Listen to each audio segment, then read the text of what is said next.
Boa noite. Por favor, se coloque de pé. A palavra de Deus nos diz lá em Lucas que Jesus veio e ele trouxe as boas novas, a liberdade aos presos, a esperança àqueles que estão aprisionados em seus próprios pecados. Ele trouxe vista aos cegos, a esperança a todos aqueles que estão perdidos. É diante deste grandioso Deus que nós nos encontramos nessa noite. E é diante dele que nós vamos louvar, exaltar e adorar juntos, porque é juntos que nós adoramos ao Senhor. Graça e paz, irmãos. Graça e paz.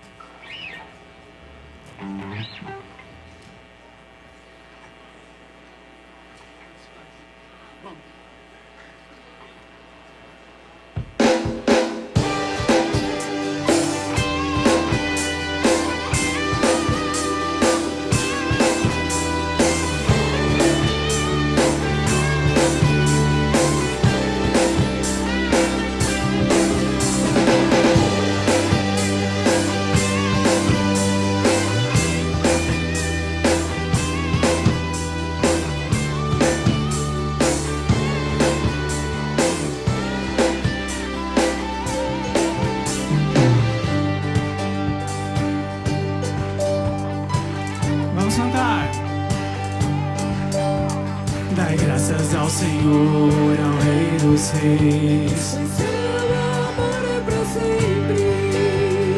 O Senhor é bom, Deus supremo és. Seu amor é pra sempre. Louvai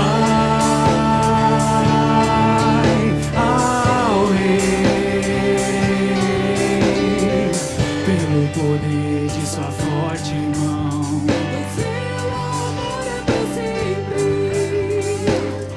Vida eterna e salvação. Seu amor é pra sempre. Louvai ao Rei, a vós erguei. Pra sempre Ele é conosco, o nosso poderoso, pra sempre, Ele é fiel.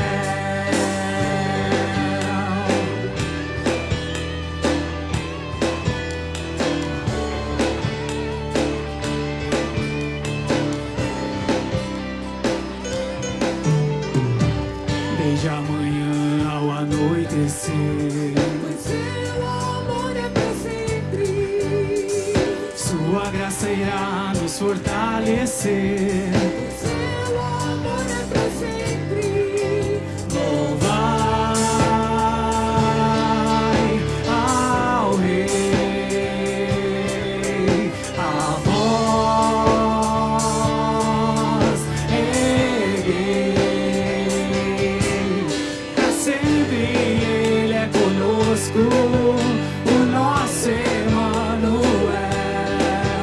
Deus forte e poderoso, pra sempre, pra sempre, pra sempre Ele é conosco, o nosso Emmanuel, Deus forte e poderoso, pra sempre, pra sempre. Louvai, louvai ao Rei, a vós erguei. Pra sempre Ele é conosco, o nosso Emmanuel, Deus forte e poderoso, pra sempre, pra sempre.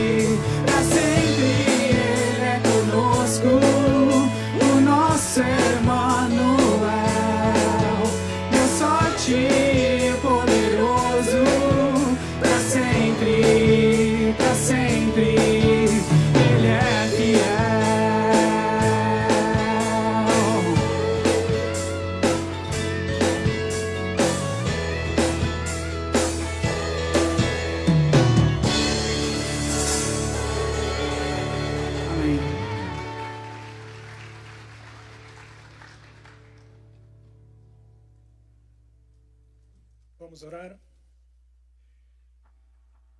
Senhor nosso Deus, Tu és o Criador dos céus e da terra, e hoje estamos aqui, Pai, para adorar o Teu santo nome, Senhor, para entoar louvores a Ti, porque só a Ti é digno de toda a nossa honra e todo o nosso louvor, Pai. Por isso que nessa noite, Pai, nós clamamos que o Senhor fale conosco, Pai. Fale aos nossos corações, através dos louvores, das orações, também através da Tua palavra, Pai. Que a Tua palavra possa atingir o mais profundo dos nossos corações e transformar a nossa vida, Pai. Nós clamamos, Pai, porque nós cremos na Tua bondade e do Teu infinito amor, Pai. Senhor, fala conosco nessa noite, em que nós clamamos e imploramos, Pai. E em nome de Jesus, porque nós oramos. Amém.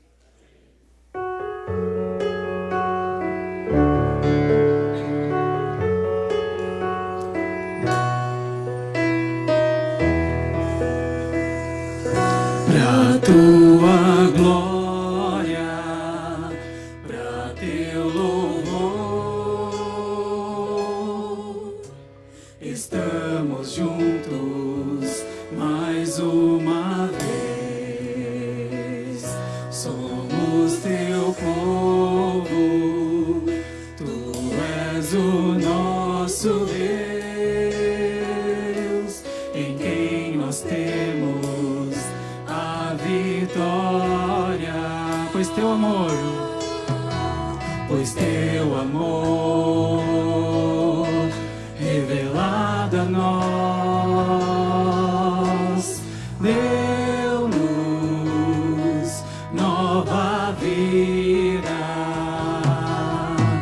Por Teu Filho que morreu e na cruz assim nos deu salvação.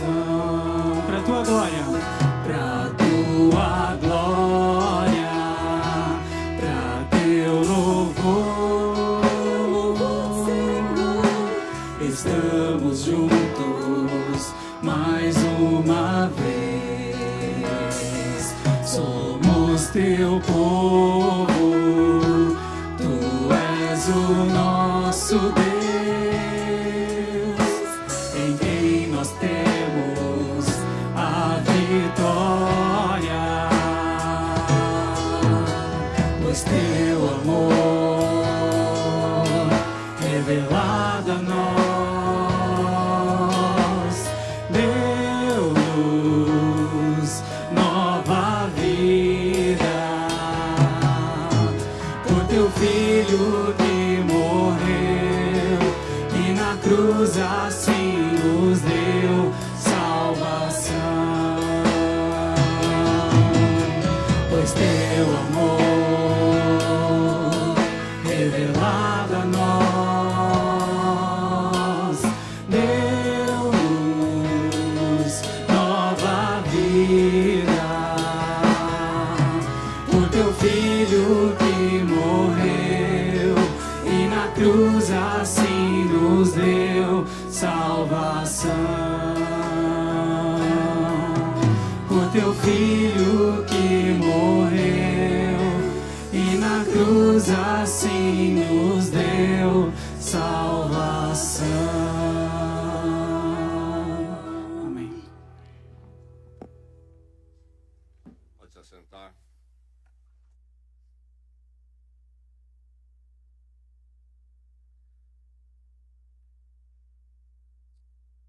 Lidando com assuntos desafiadores, vivemos no momento da história onde, particularmente para nós, discípulos de Jesus Cristo, grandes desafios surgem, atualidades, assuntos muito desafiadores. Mas não andamos em trevas, a palavra de Deus lança luz, nos fala sobre essas questões e como devemos caminhar. Lidando com assuntos desafiadores, vamos concluir esta série nesta noite sobre esses assuntos, mas o texto que nos orienta para esse pensamento geral dos assuntos desafiadores é o texto que está em Romanos, capítulo 12, 1 a 2, versos 1 a 2. Vamos confessar juntos, ministrar uns aos outros esta porção da palavra, juntos. Portanto, irmãos, rogo-lhes pelas misericórdias de Deus, que se ofereçam em sacrifício vivo, santo e agradável a Deus. Este é o culto racional de vocês. Não se amoldem ao padrão deste mundo, mas transformem-se pela renovação da sua mente, para que sejam capazes de experimentar e comprovar a boa, agradável e perfeita vontade de Deus. Não se amoldar ao padrão deste mundo, mas transformar-se pela renovação da nossa mente, conforme a palavra do Senhor. E aí sim, nossa vida vai experimentar a boa, perfeita e agradável vontade de Deus. Texto da palavra de Deus, então, para a nossa reflexão, meditação, para a direção à sua vida e coração nesta noite de Deuteronômio. Capítulo 30, o quinto livro da Bíblia. Começando com Gênesis, quinto Deuteronômio, capítulo 30. Vamos ler do verso 15 ao verso 20. Do verso 15 ao verso 20, capítulo 30. Deus fala com o povo de Israel aqui, a entrada à terra prometida, ou preparando eles para entrar, melhor dizendo, à terra prometida, quando eles deveriam se organizar geograficamente como povo, a terra esperada por eles. E Deus então fala e coloca diante deles estas palavras. Vejam, e hoje ponho diante de vocês vida e prosperidade, ou morte e destruição. Pois hoje lhes ordeno que amem o Senhor, o seu Deus, andem nos seus caminhos e guardem os seus mandamentos, decretos e ordenanças. Então vocês terão vida e aumentarão em número, e o Senhor, o seu Deus, os abençoará na terra em que vocês estão entrando para dela tomar posse. Se todavia o seu coração se desviar e vocês não forem obedientes e se deixarem levar, prostrando-se diante de outros deuses para adorá-los, eu hoje lhes declaro que, sem dúvida, vocês serão destruídos. Vocês não viverão muito tempo na terra em que vão entrar e da qual vão tomar posse depois de atravessarem o Jordão. Hoje invoco os céus e a terra como testemunhas contra vocês, de que coloquei diante de vocês a vida e a morte, a bênção e a maldição. Agora, escolham a vida, para que vocês e os seus filhos vivam, e para que vocês amem o Senhor, o seu Deus, ouçam a sua voz e se apeguem firmemente a Ele, pois o Senhor é a sua vida. E Ele lhes dará muitos anos da terra que jurou dar aos seus antepassados, Abraão, Isaque e Jacó. Deus fala assim através de Moisés, o líder ali. O verso 15 diz mais uma vez: vejam que hoje ponho diante de vocês vida e prosperidade, ou morte e destruição. No Novo Testamento, o Evangelho de João, ainda a palavra de Deus para a nossa orientação nesta noite. O quarto Evangelho, Mateus, Marcos, Lucas, João, capítulo 10. Vamos ler do verso 7 até o verso 10. Jesus Cristo falando sobre a obra dele, no capítulo 10 de João. Vamos ler do verso 7 ao verso 10. E diz assim: então Jesus afirmou de novo: digo-lhes a verdade, eu sou a porta das ovelhas. Todos os que vieram antes de mim eram ladrões e assaltantes, mas as ovelhas não os ouviram. Eu sou a porta. Quem entra por mim será salvo.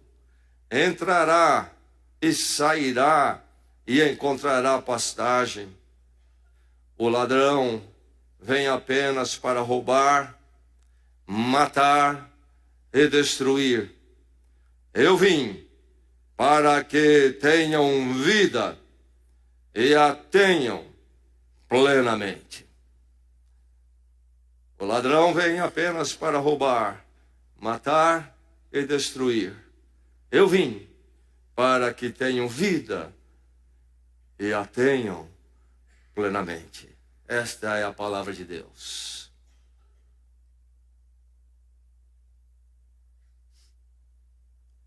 O Papa João Paulo II descreveu a sociedade ocidental, a sociedade que nós vivemos hoje, como a cultura da morte. A cultura da morte. E eu entendo que ele discerniu corretamente o nosso ambiente.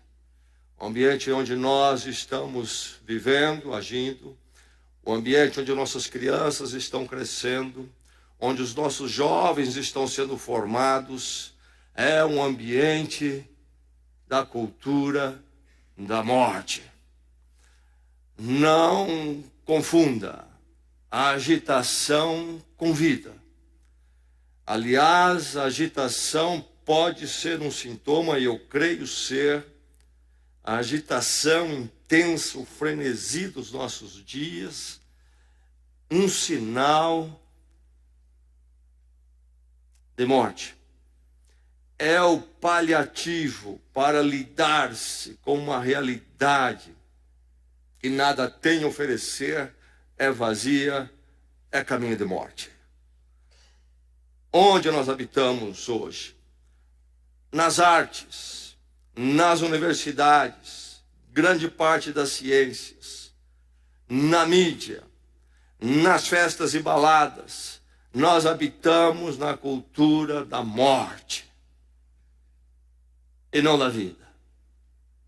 E a palavra de Deus vem ao seu coração nesta noite, lhe dizendo: escolha a vida. Você já escolheu a vida.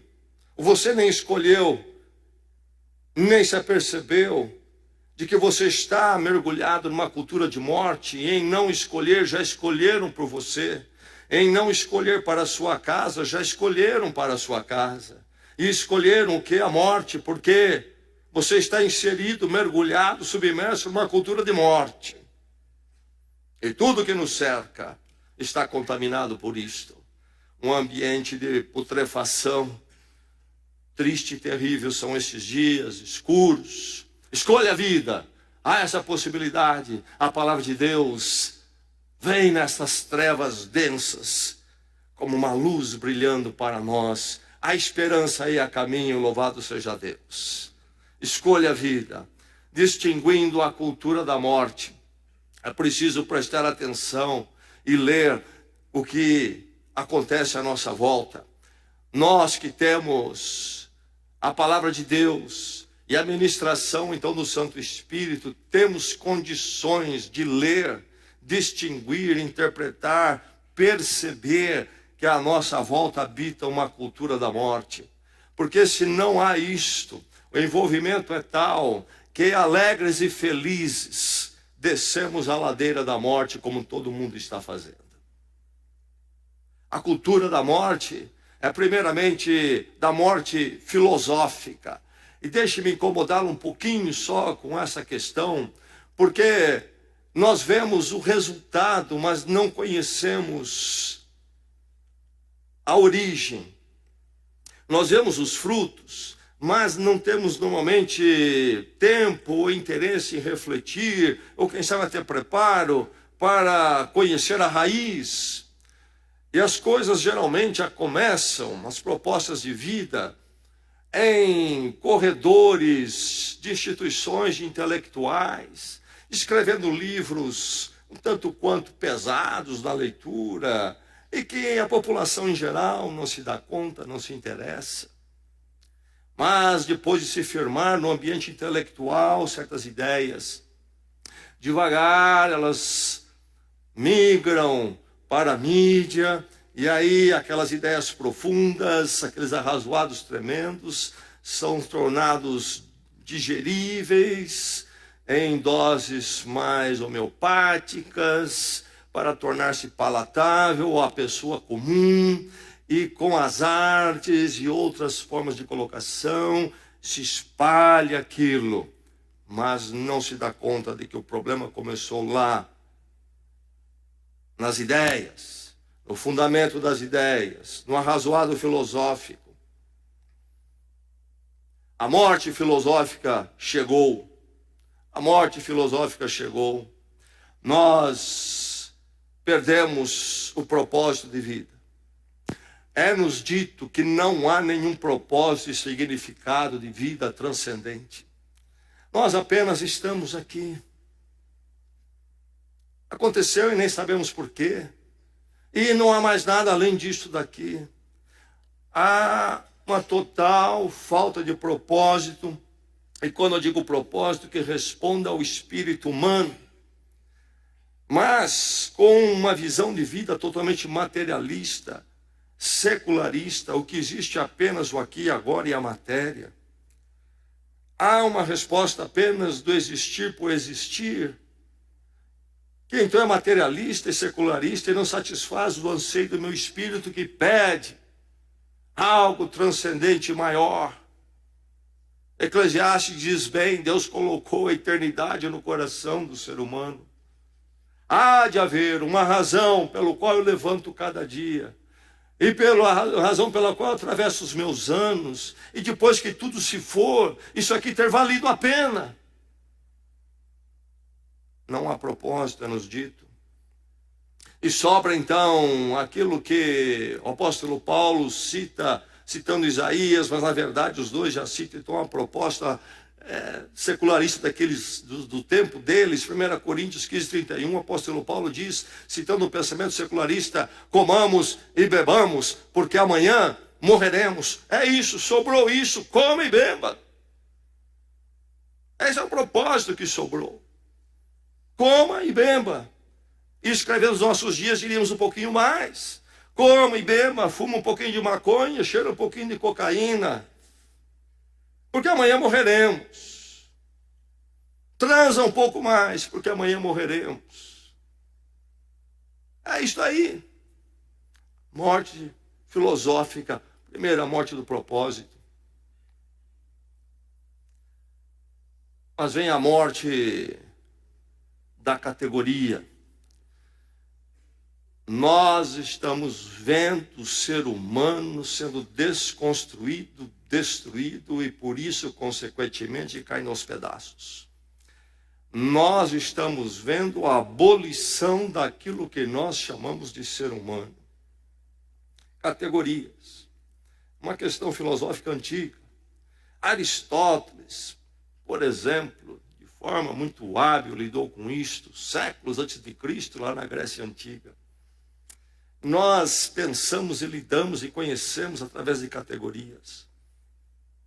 Por isso, quando nós falamos das coisas, faz sentido e nós podemos conversar. E podemos interagir. Há categorias, elas são objetivas. Quando eu falo da vaca, você sabe do que eu estou falando.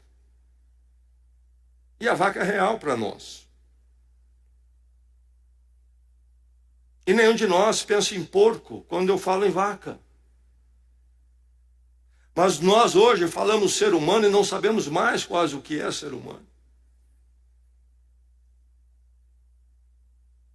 É-nos dito que, por exemplo, aspectos fundamentais do ser humano, a sexualidade, não é uma categoria realmente, é algo que pode ser alterado a qualquer momento, de qualquer forma. Quando se pensam sobre o ser humano, a sua origem, seu valor, há toda uma desconstrução. Não há mais o ser humano quando nós conhecemos, na definição, na categoria, este é um ser humano. esta morte filosófica que acontece no propósito e na categoria. A Bíblia diz: Deus os criou, homem e mulher. Essa clareza não existe mais. É nos dito que isto aí é relativo. Um dos grandes pensadores que influenciou mais recentemente este avanço no pensamento ocidental, chamou-se Foucault, ele dizia que o próprio corpo humano é uma construção. E na proposta filosófica quer dizer o seguinte: nós inventamos isso aí. Não é uma categoria dada a nós. Não é algo que é e que existe. É algo que construímos e que então pode ser modificado, eliminado, transformado, como nós quisermos. A morte do ser humano. Distingua a cultura da morte. Veja de onde começou, essas coisas. E as implicações são tremendas, porque a cultura da morte tem a morte filosófica e, consequentemente, tem a morte ética, na prática da vida. E aí é que chega ao nosso caminho, a rua por onde andamos, a vizinhança onde habitamos, a parentela onde convivemos, a escola onde estudamos. E se espalha na prática, na ética, esta cultura da morte. Distingua, perceba, leia. A morte ética.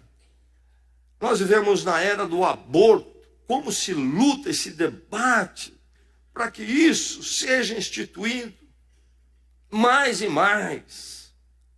Nota, esse pacote é uma coisa ali, é outra ali.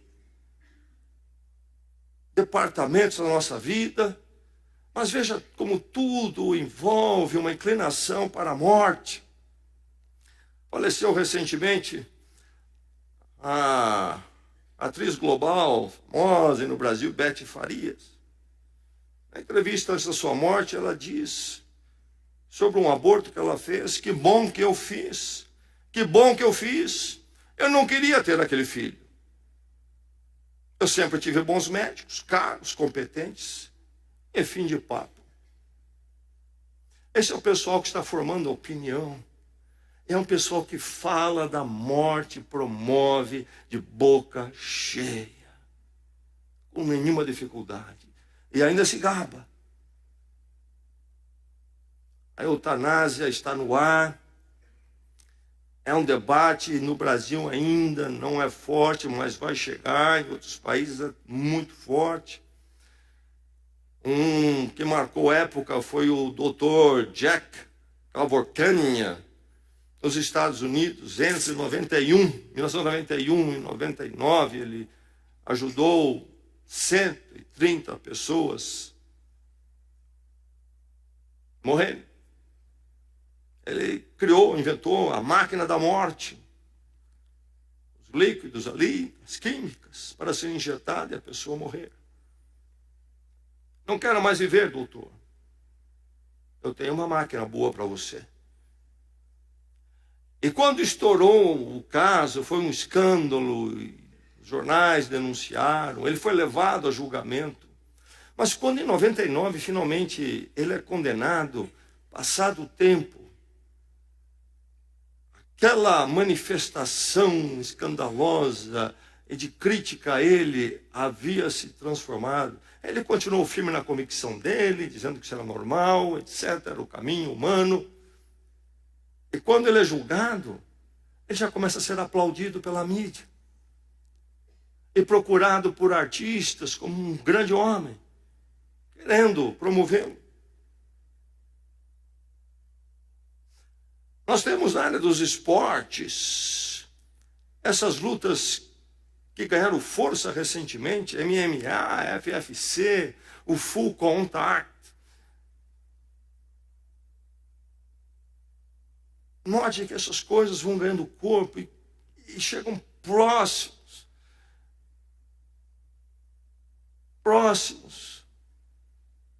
do que se praticavam em Roma, até que o cristianismo ganhou força em Roma e disse não mais. Quando lutava-se até a morte por exemplo, no Coliseu de Roma. Assistia um canal de esporte e aconteceu uma briga entre torcidas no sul do país, naquela época que eu estava assistindo. Imagens terríveis. Por causa do futebol, pessoas ali brigando e um cai no meio das arquibancadas e 3 ou 4 espezinham, tentam arrebentar a cabeça daquele torcedor, da torcida adversária. E os comentaristas esportivos comentando, que absurdo, que tremenda coisa horrível, animalesco, etc. No dia seguinte, assisti o mesmo canal, passando, não assisti a mente de passagem. Estavam também na mesa redonda comentando uma luta que havia acontecido de uma dessas categorias agressivas e violentas. E ali no tablado do ringue, sujeito caído, o outro acertando, e havia já uma poça de sangue. Os comentaristas esportivos estavam dizendo, sabe o quê? Que tremendo golpe, que camarada hábil, é isso que é jeito de lutar, que cara, esse cara é o cara da luta. Tentei colocar as duas coisas juntas, não consegui.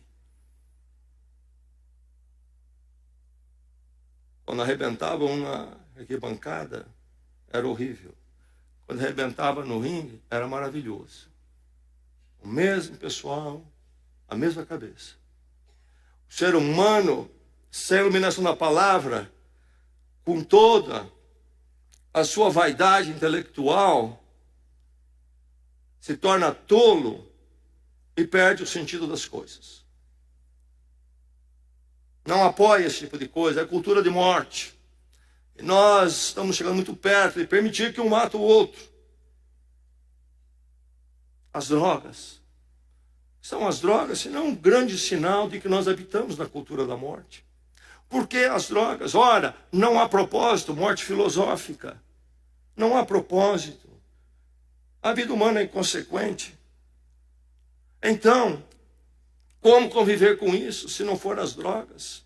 Comamos e bebamos, usemos drogas. Porque comer e beber em si, às vezes, não é suficiente para eu conviver com esse vazio. As drogas precisam ser combatidas, é um mal, é destrutivo, sim. Mas, na minha perspectiva, eu lhe daria más notícias. O que se tem gasto com o combate às drogas é uma fortuna e com um sucesso razoável. Mesmo países como os Estados Unidos, um aparato tremendo e não consegue erradicar. Por quê? Porque é um problema espiritual. Enquanto esse vazio dominar e ele é crescente, a agonia há de empurrar as pessoas para a droga. E enquanto houver aquele que quer consumir, haverá aquele que quer traficar.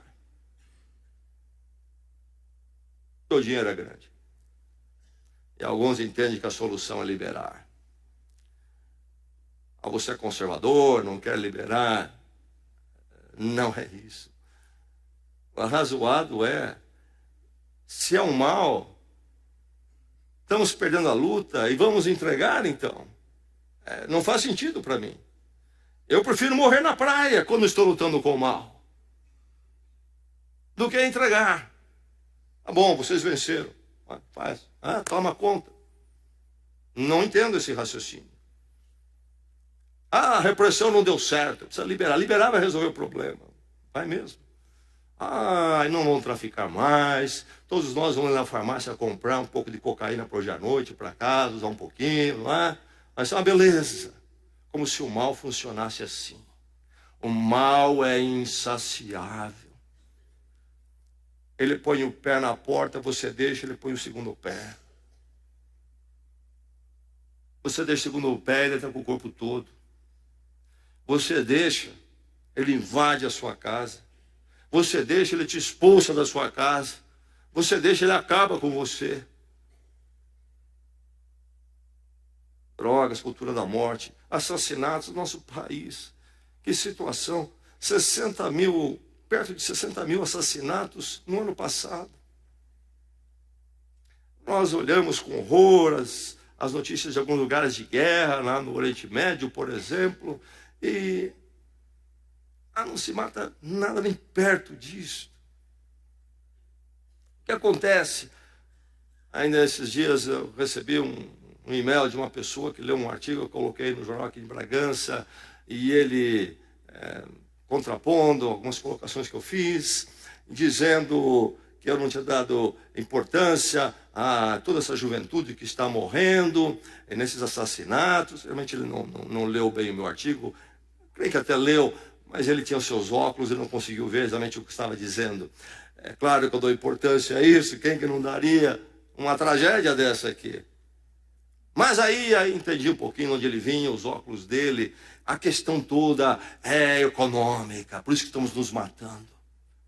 A juventude não tem dinheiro, não tem emprego. Se todos não tivessem dinheiro, tudo ia ficar bonito nessa sociedade aqui.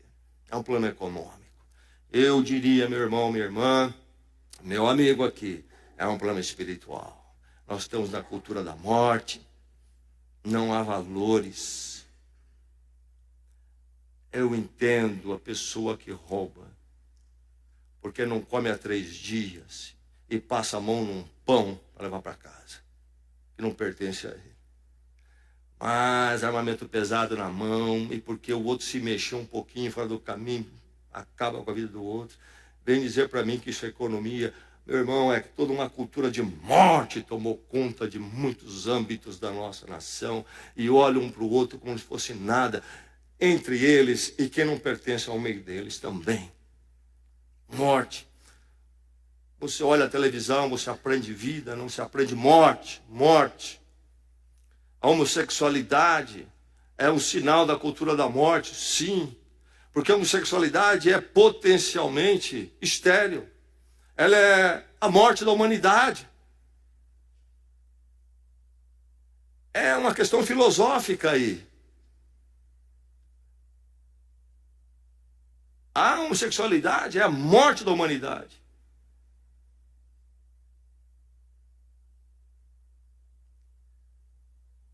Camille Paglia, talvez você já ouviu falar, feminista e lésbica, norte-americana, PhD pela Universidade de Yale, autora de livros bem conhecidos, deles a Pessoa Sexual, leciona na Universidade de Artes da Filadélfia, hoje ela tem por volta de 70 anos, mas ela é muito honesta, historiadora, particularmente na área sexual. Ela diz, repete, a androginia, que é o que nós vemos mais e mais, homens sem mais as características da masculinidade, que é parte desse todo aí que caminhamos para uma condição estéril, indefinida de ser humano. Ela diz androginia e homossexualidade também é sinal da fase final da cultura. Ela estudou isso na história, diversas culturas. Ela diz mais, é o desfazer da civilização. Morte, é isso que ela está dizendo. Morte. Lésbica, intelectual, feminista, ainda que ela é feminista diferente, ela não concorda com muito que os feministas estão fazendo hoje em dia, ela diz que é tolice. Uma mulher inteligente, já vivida, 70 anos de idade. Isso que estamos vendo, ela diz, é final de cultura, é desfazer da civilização, é a morte, é a abolição do ser humano. Suicídio. A cultura do suicídio é crescente. Você já percebeu isso ou não? Recentemente, o sucesso, televisão, Netflix, 13 porquês, lançado em 2017, um livro transformado numa série de televisão, um adolescente, o diário de uma adolescente, que narra como ela chegou ao suicídio. Livro do autor Jay Asher. Essa adolescente, Hannah, deixa gravações em fita cassete, E ali então vai as 13 motivações que a levaram ao suicídio. O debate é grande. Por que mostrar isso para os adolescentes? Bem, são assuntos para se abrir, precisamos conversar sobre isso com eles. Mas eu entendo que precisamos ter canais abertos para conversar com os adolescentes, todos nas suas dores. Fazemos isso aqui na igreja. Mas o que percebemos, na verdade, é uma glamorização da coisa. Cultura do suicídio, cultura da morte. Nos Estados Unidos, 5.000 adolescentes tentam suicídio por dia. No Brasil, de 2000 a 2015, aumentou em 65% o suicídio entre as pessoas de 10 a 14 anos. E aumentou 45% entre os de 15 e 19. Dizem que deu uma estabilizada agora, mas nesse tempo de 2000 a 2015, esses pulos de 65%, de 45%, o que está acontecendo? Nunca tivemos tantas coisas como estamos tendo agora, e no meio de tudo isso, essa afluência toda, o suicídio cresce. Portugal, para onde tantos brasileiros querem ir agora, é um país com um dos maiores índices de suicídio. Cultura da morte, não tem propósito, o ser humano não é mais nada, vazio, terrível. A música do rock and roll, quantas delas glamorizam e falam do suicídio como caminho de vida. Jovens estão ouvindo isso. Preste atenção, pais. Eles ouvem essas coisas. Enfim, você consegue distinguir a cultura da morte. Você consegue distinguir. Escolha a vida. E você vai escolher, se você distinguir que as coisas não estão bem. E que você está inserido e faz parte de um mundo de morte. E nós haveremos de ver a coisa agravar, não vai melhorar. Salvo uma intervenção de Deus que leve isto a uma reviravolta. Caminhamos para o pior.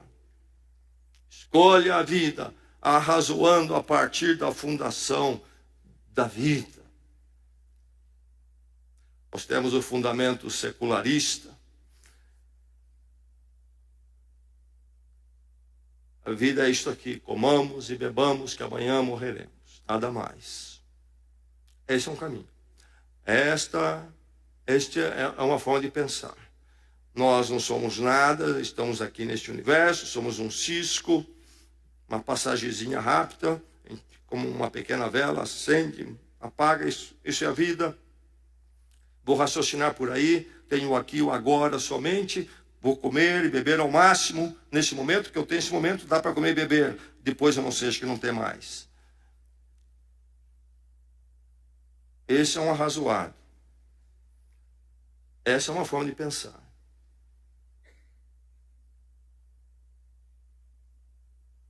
A outra é o fundamento eterno.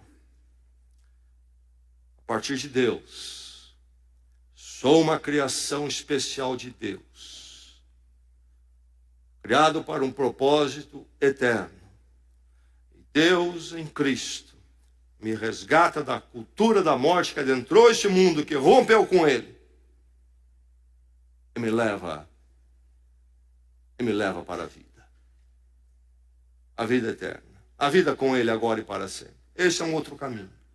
A questão é, você está razoando a partir da mídia, do que você ouve na sua escola, universidade, quem sabe, ou você está razoando a partir da fundação da vida? Você está com o secularismo ou está com a visão eterna? Você está com a visão de um acidente cósmico ou da criação? De onde você parte? Qual é o seu fundamento? Qual é o conceito básico? De onde você constrói o seu arrazoado, que então vai direcionar a sua vida, seus dias, seu estado de ser, sua forma de ver as lutas e os bons tempos? Onde você parte? Qual é a sua fundação? Onde você constrói a sua casa? Eis a questão. Escolha a vida, arrazoando a partir da fundação da vida. Eu creio que um ponto marcante para esses novos tempos foi no século XIX, o homem, um pensador alemão chamado Nietzsche.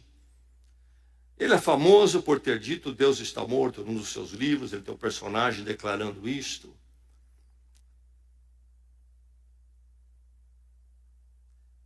E ele propunha isto mesmo. Uma vida sem Deus esgotou isto, chegamos a um novo tempo e agora é cada um por si e nós haveremos de construir, precisamos construir nosso destino. E ele falava até do super-homem, o homem que há de vencer essa luta da vida sem Deus, sem nada. Mas quando Deus morre, lembre-se sempre disto, o homem morre junto.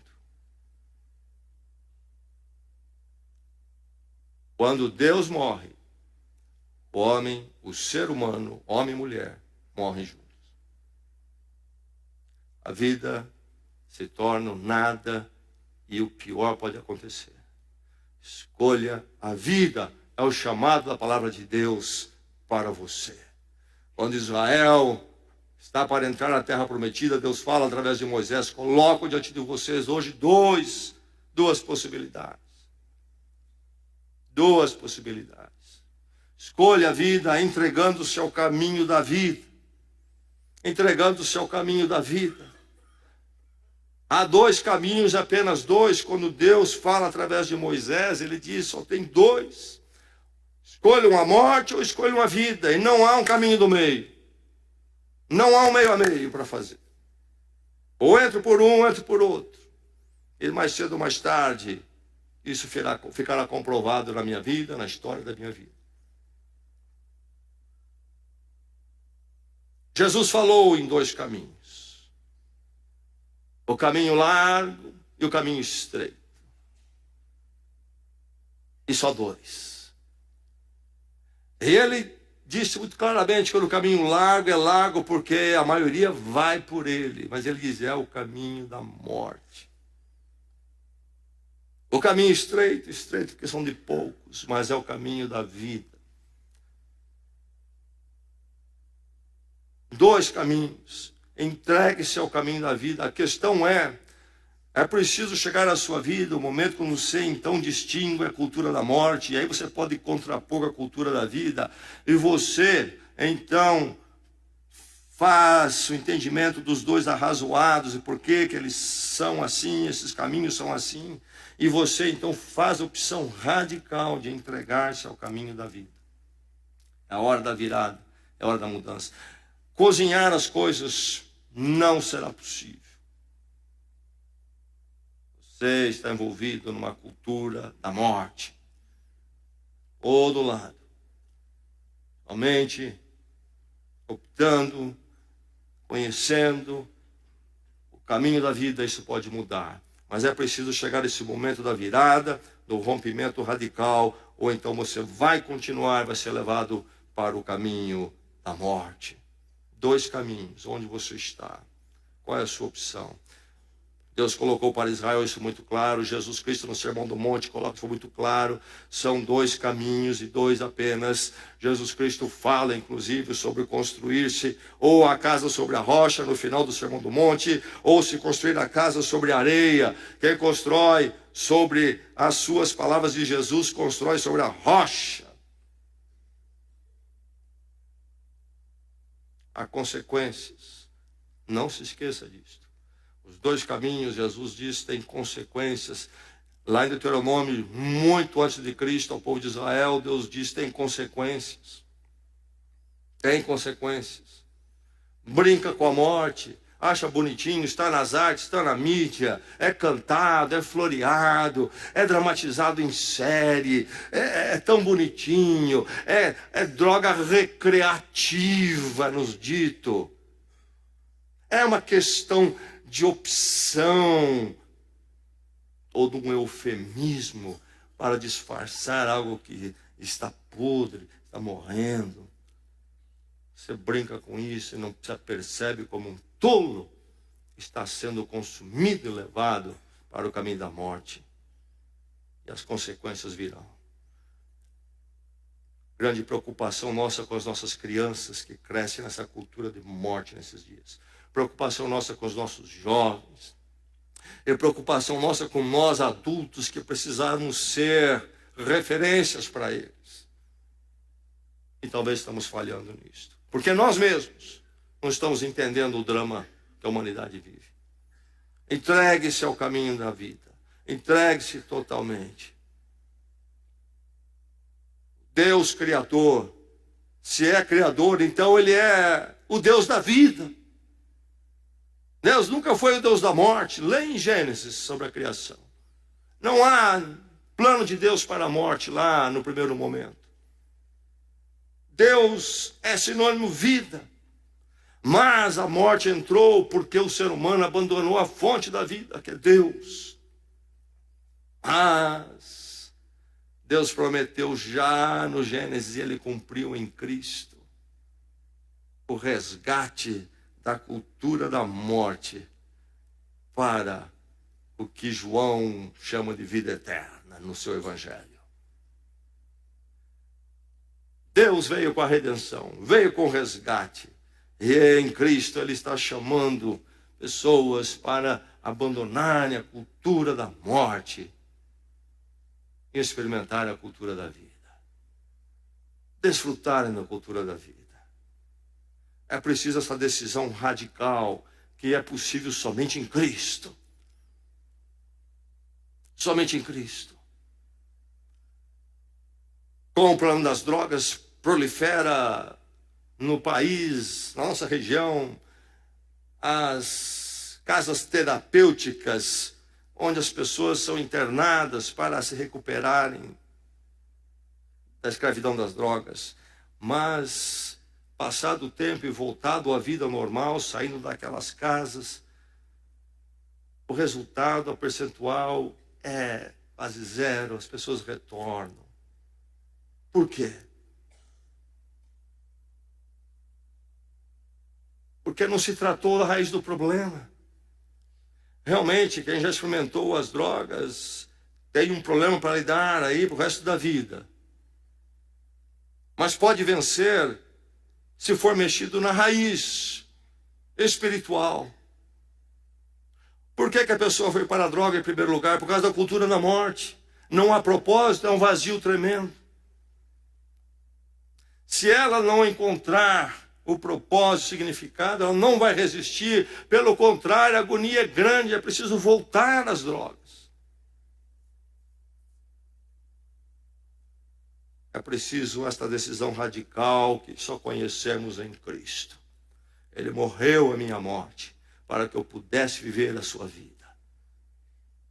Morremos com Cristo e nascemos para uma nova vida, a vida com Deus, na mediação de Cristo, hoje e para sempre. Nas lutas e nos bons tempos, há um propósito eterno que enche o meu coração. Há esperança em mim, há uma razão de viver e uma forma correta de viver. É a forma da vida e não da destruição. Para mim, para minha casa, é preciso entregar-se ao caminho da vida.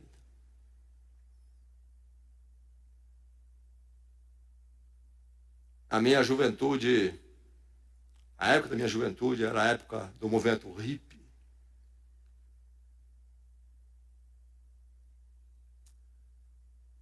Eu tinha um amigo muito inteligente.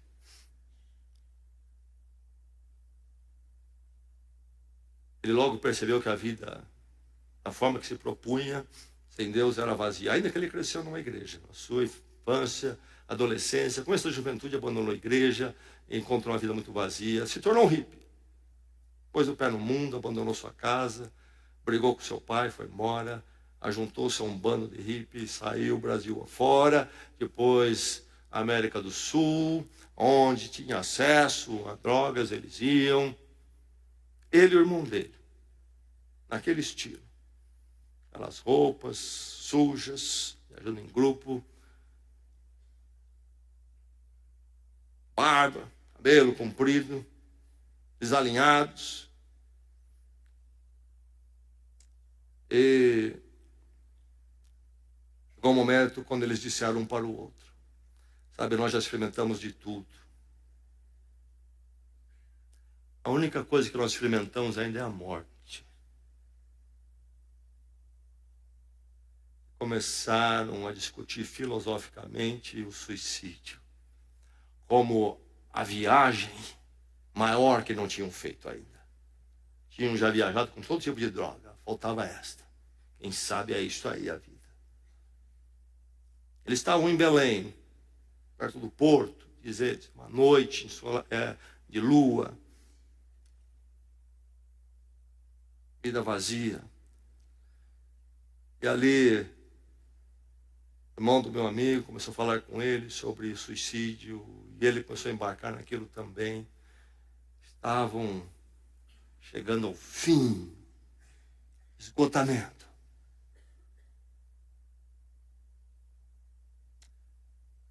Pela intervenção de Deus, veio à mente deste meu amigo um cântico antigo para crianças que não cantam mais nas igrejas, mas que cantavam no Celebra a Palavra, Celebra Kids, como nós temos aqui, no tempo de infância deles, quando os seus pais os levaram à igreja. E o cântico tinha uma letra simples, mas muito clara e objetiva. É fácil de entender, tão claro como a luz. Em meu lugar, para me salvar, Jesus morreu na cruz. É crer somente agora, de todo o coração. Meninos, sem demora, aceitai a salvação.